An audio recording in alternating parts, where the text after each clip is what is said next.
Welcome back to the Paddy Power Poker Academy. 7-Card Stud is a stud variety game of poker that involves the dealing of 7 cards per player, 3 of them of which are face down and 4 dealt face up. The game can have from 2 to 8 players per table, and it's usually played as a limit betting game. Although not as popular as Hold'em or Omaha, stud games have been around for more than 200 years, and 7-Card Stud is still played in several of the World Series of Poker events. Stud games are not community card games, meaning you do not share any board cards. The cards you are dealt are the only ones you use to make your best hand. They are also dealt in a different sequence, starting with the first deal of 3 cards, which is technically called Third Street. 2 cards are dealt face down in the hole, 1 is dealt face up. This is your door card. Of course, the strength or apparent strength of these 3 cards will have a major impact on your decision to play the rest of the hand. The remaining rounds are dealt in this sequence: 4th Street face up, 5th Street face up, 6th Street face up, and 7th Street or the river dealt face down. Of course, having cards dealt face up allows all players to see everyone's up cards as well as their own. In this example, this player will then show down a rather good hand with a king-high straight. Remember, all poker hands are made up of the 5 best cards no matter what game you're playing. So he uses his Jack, 9, Queen 10, and King. Now the betting rounds in 7 stud are different as well, so let's look at a sequence of a 7 stud hand. There are no blinds in 7-Card Stud. Instead, all players ante into the pot before the start of the hand. The ante is usually a fraction, like maybe 1/10 of the bet size of the game. The dealer will then deal Third Street, which is 3 cards to each player, 2 in the hole, and a door card face up. The player with the lowest ranking door card is then obligated to add a low bet to the pot, which is called a bring-in. Starting from the left of the bring-in, action begins by either folding, calling the bring-in, calling to complete the full bet, or even raising the bet. Since there was a raise in this hand, when it comes around to the original callers, they will have the choice to fold, call, or even re-raise again. 3 players decide to call and see 4th Street. On 4th Street, dealing continues clockwise, but action in this round and all subsequent rounds starts with the highest ranking visible hand.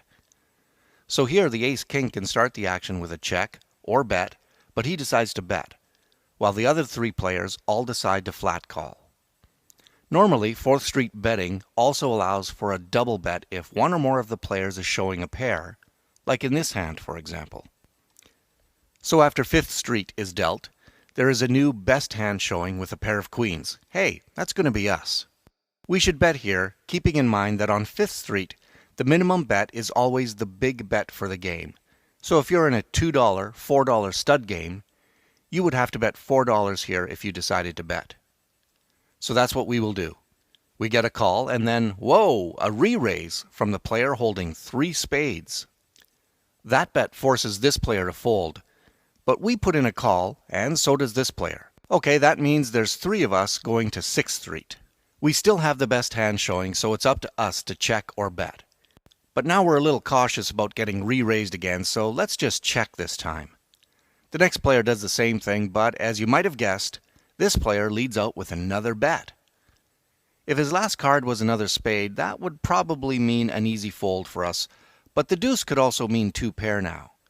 So we may be behind, but let's just peek at our cards again because you know what? We picked up an open-ended straight draw too, so with the pot this big, we should probably make the call.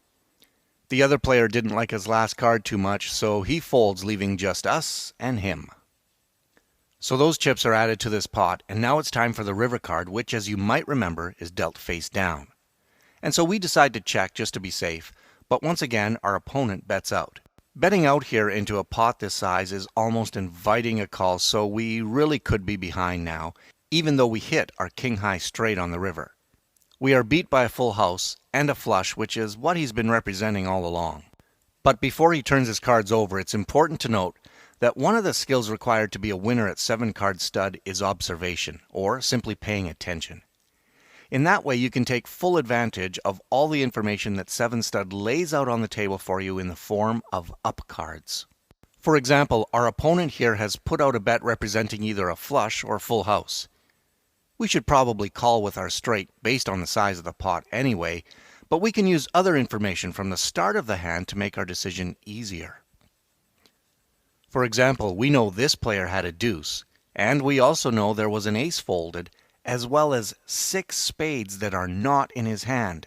In addition, it's a rather standard play to raise with an ace as your door card to start the hand. So with all that, combined with those favorable pot odds, we make the call, and our opponent turns over a rather good starting hand that turned out to be just a low pair with a busted flush draw. And that's a very nice pot for us. There are some basic strategy tips to get started in 7-card stud, such as using your memory and observation skills, being aggressive with your good starting hands, and playing your draws when the pot is big enough to justify it. 7-card stud is an excellent way to complement your overall poker skills, but remember, there's much more to learn in the Paddy Power Poker Academy.